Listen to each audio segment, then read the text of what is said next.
Jessica, my friend, invited me to stay for 3 nights at her family's villa in East Java, Indonesia. Initially, I was reluctant because this reminds me of childhood memories that still traumatize me to this day. Back then, I was only 8 years old when my mother's family invited us for a vacation at a newly built villa. The villa had 4 floors. From the outside, everything looked normal and didn't give any spooky vibes at all. I, being young and bored of listening to adults chatting, decided to go downstairs. The basement had been converted into bedrooms, complete with bathrooms entirely made of glass walls. During the daytime, everything looked so beautiful, especially back then when buildings filled with glass were rare. But don't expect to feel comfortable when night falls. The first odd thing I encountered was finding footprints of a small child on the floor. Unlike in movies where they're dirty and muddy, these footprints look like someone's sweaty. Strangely, at the villa, there were only my young child and my 8-month-old niece, so those footprints were not ours. Suddenly, my whole body tingled, as if a breeze had just passed by my neck. Feeling scared, I ran upstairs to find someone. "Emily, what's wrong?" asked the villa caretaker. Ma'am," I said hesitantly, trying to explain. "Did you see a child?" the woman asked. "No, ma'am, earlier." "Emily, do you want to eat?" Mom interrupted, calling me to the dining room. "Yes, Mom, in a moment. Emily's mom is calling her. I have to go now," said the caretaker, excusing herself. Yesterday's incident was like a passing wind to me, still small, but not for them. Today, my mother and her siblings went to the market to shop for groceries.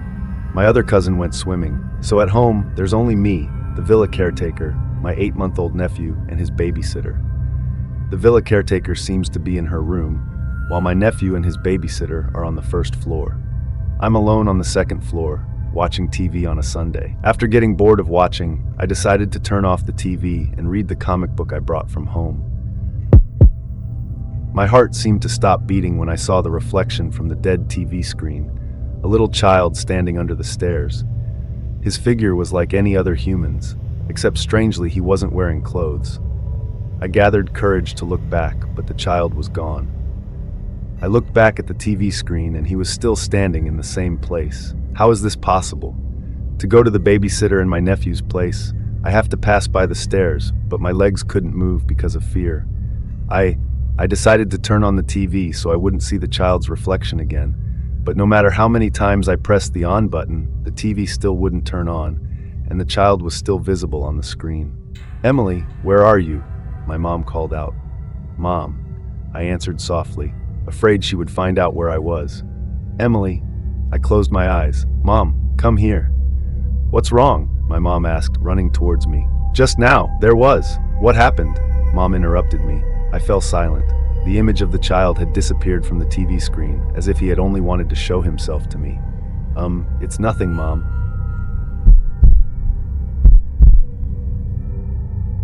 In the evening, I had already forgotten about what happened earlier, perhaps because I was too engrossed in enjoying the barbecue party. However, this tranquility did not last long.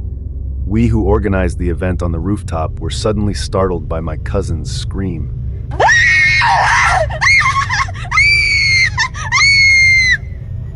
Who at that moment was busy talking on the phone with her boyfriend. "What's wrong, Karen?" Aunt Rini asked as she came down to her daughter. Karen fell silent, then started crying as she began to recount what had happened. At that time, she had intentionally gone to the lowest floor to make a phone call without hearing the noise. Understandable, not only were we having a barbecue party, but we were also playing with fireworks. Everything was normal until she heard footsteps approaching.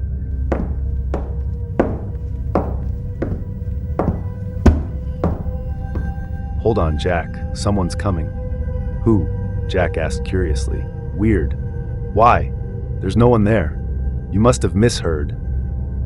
At that moment, Karen still didn't think anything was amiss and thought maybe she had misheard. But shortly after, another strange incident occurred. "Who's there, Karen? No one's there. Why?" Karen asked, confused, because there was absolutely no one coming downstairs. Jack hesitated. "Why, Jack? Are you sure? Because I heard someone else talking." Karen fell silent. At this point, she was alone, unable to hear our voices above. So how did Jack, who was talking to her at the time, hear voices?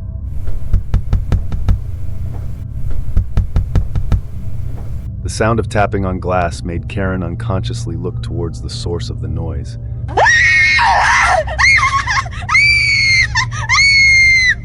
But she was shocked to see a woman with a bloodied face staring at her. "I'm scared, Mom. I want to go home." "We'll go home tomorrow, dear." "Now, Mom," she whimpered, still crying in fear. "Your dad is already asleep. He drank too much with Uncle John earlier." "Let's all sleep together in the living room then," Aunt Renee persuaded.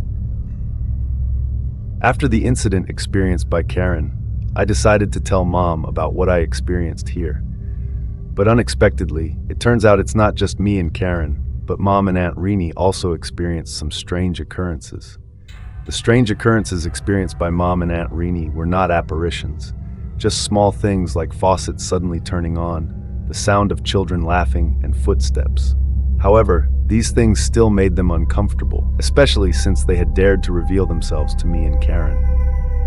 So, when we returned home, Dad contacted the villa owner to arrange for a cleansing. Unfortunately, the villa owner has washed their hands of the incidents experienced by the tenants. They have repeatedly brought in ghost exterminators, but the lingering spirits refuse to leave because they feel they were there first.